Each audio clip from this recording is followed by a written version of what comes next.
Thanks, Andy. So we have our project was to repurpose a first-year student success class as a core text discussion-based course. And this has been a really successful and exciting project to introduce first-year students, and our research, our survey shows us that about half of our students enrolled in our class are first-generation college students. Neither their mothers nor their fathers had ever attended any higher education. And we use the Introduction to College seminar as a way of, I've been hearing people talk about student success. We're trying to think about what does success mean beyond just getting an A, B, or C in your class? What is the content of that curriculum? How does this shape an individual's life to understand themselves and their place in the world and their social connections and responsibilities more deeply? And so that's one of the things we want to do with this class. I could talk at length about that, but I want to show you what we've done this summer at putting our effort online. We all teach from a common syllabus, and so we have about 220 students this semester all taking our seminars online in groups of about 20. So we've got quite a lot of faculty over the course of over the scope of a large community college district. And we're in degree plans like the traditional liberal arts degree plans, but also in computer science and business administration and technical theater. And so because we're a community college and we have a lot of folks in workforce who are also getting exposed to core texts and ideas. Okay, I'm going to share my screen here and show you what we did this summer. So the first thing we did is we put together an institute starting in mid-June. It was a 6-week institute that we used our grant funds to. We invited all of our Great Questions faculty to participate, and the goal was first to establish some guiding principles about what an online discussion-based class should look like, and then to create this Blackboard course shell, which all of us would use in the teaching of our classes. And so we've broken things up into different units. So like the unit 1 is a careful guided discussion of Homer's Odyssey. And we've broken things up into week by week sections. So each week, and this is something, so faculty can just copy and paste this into their course and adjust things as they see fit, to adapt to how they want to run the class. But we've got our study questions that we've been developing over the years. We've got a discussion board, and then our classes largely run with synchronous course meetings, meaning that students would click over to the collaborate section. And this is essentially like a Zoom video chat, just like we're on right now. And we'll break the students up into groups of about 4 or 5 for small group discussion. And then the professor can jump in and out of the small groups and then reconvene everybody together. And so that has been remarkably successful. Just before this meeting, I got off a discussion with a group of Great Questions students, and we wanted to create community in an online space. And just anecdotally, in the last 5 weeks, and we see this is really happening. Our students are talking with one another as peers. They're interacting with the material fluidly because they prep by posting first in the discussion board before they get online altogether. So it's this act of kind of, when you get students to write a little bit before they come to class, that usually the discussion is better. And so we're trying to do this sort of thing too in our discussion boards. All right, now we had a number of challenges that we needed to overcome in order to do this well online, because one of our core part of the curriculum is a study of Euclid. So we do book 1 of Euclid's Elements, where we're trying to teach students clear logical thinking based upon first principles, and to infuse that in everything that we do in this course, so that all of our assignments, we're trying to get students to identify first principles and argue from them and make logical arguments that follow from those principles. When we talk to other disciplines about the utility of this course for their discipline, once we tell them that we're doing that, they say, well, that's going to apply to what we do, because it applies to just human cognition and thinking clearly. And so this is what we want students to be able to do well.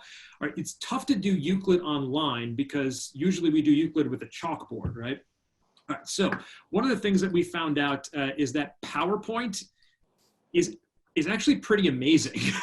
PowerPoint, I've always thought PowerPoint was this sort of dinosaur technology, but you can do a lot with it. So what we've done is we're asking our students to do demonstrations of Euclid with, and so I don't know if you'll be able to hear, I guess. Proposition. I mean, I guess it doesn't really matter. But so each slide will have a voiceover on what on the proposition steps. So students are going to make these presentations to go through the Euclidean propositions in advance of class.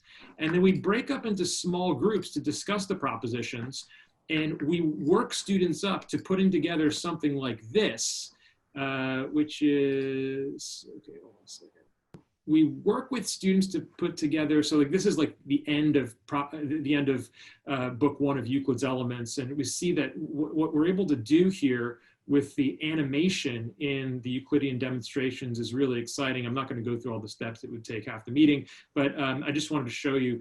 I just find this so titillating about the things that you can do with Euclid and animation, and you get students to actually exhibit. So this was created by one of our faculty trainees. We moved all of our faculty training sessions online. This summer we trained, oh gosh, maybe about 16 or 17 faculty members to teach the class online. So we've put together our online efforts rather quickly, and it allows for sort of some creativity here too in putting together the demonstration. And I like how this faculty member at the end of her demonstration decided to end Euclid with this meme. So that was fun. Another thing that we put together too is, and I see I'm out of time, but I want to show you just 2 more things, and then I'll stop. We have another assignment called Making Connections. And we used one of our student designers to design for us an entire instructional website that supports our Making Connections assignment. So what students do with this assignment is because we're also a humanities survey course, so we have to cover sort of prehistory to the Renaissance. Students explore, for example, like Unit 1. So students will explore items in the timeline for Unit 1. We noted, we're thinking in our institute, all right, well, we don't have the faculty member there with them every single day to provide geographic, cultural, temporal context on some of the things that we're studying. So we have to find a way to do this through the web. And so we designed this map where students can kind of look at the different items that we'll be studying over the course of the semester, a timeline so that they can see where these things lie historically. And then each one of these, we have basically, we built our own little encyclopedia for the course, where students can go in here, and we've got a quotation from a text and places where they can find out more information, links to kind of interesting articles on the web, people, so that they can see sort of the geographical diversity of a lot of the geographical and cultural diversity, a lot of the things that we study. A assignment section where students can get a clear view of exactly what they need to do for this assignment. This assignment is all about teaching students to love research, right? To think about research as not this thing that you do for its own sake, but it's a tool that you use to learn more about things which are interesting. And so this is what we're trying to get students to acclimate to with this assignment, that research is, research is fun because it helps you learn more about the things that you love. Okay, finally, we've got our Great Questions website, and we've used this to move our lecture series completely online. We had our fall lecture from Daniel Padilla-Perlada. Maybe some of you know him. I think a few of you may have worked with him in the past. We did a lecture on homelessness and Homer's Odyssey, and this was just last week. And I'll drop these links in there. Our next event is going to be this community seminar. Thinking about first principles. So we're setting up this community seminar with Great Questions in Government. We hold these truths. So what we've done is in 2 weeks, we're going to have a discussion where students will read, students are going to read the beginning of the Declaration of Independence and then quotations throughout our history of people who are trying to think more deeply about what all are created equal really means. And you can find this document on our website. We're going to have these discussion questions where students from all of our great question sections will come together across sections to try to facilitate connections between great question students throughout the college. And then finally, our faculty intellectual feasts, which is our book group for faculty. This year we're doing epic world epics. So Epic of Gilgamesh in the fall, Sudinyata and the Ramayana in the spring. And we have faculty from, gosh, I think it's 12 different disciplines this year that are gonna all be on Zoom meetings with us, reading these texts.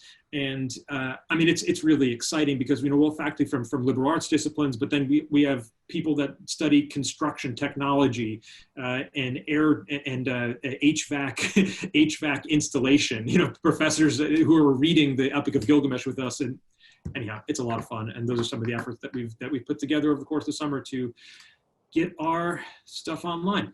Thank you.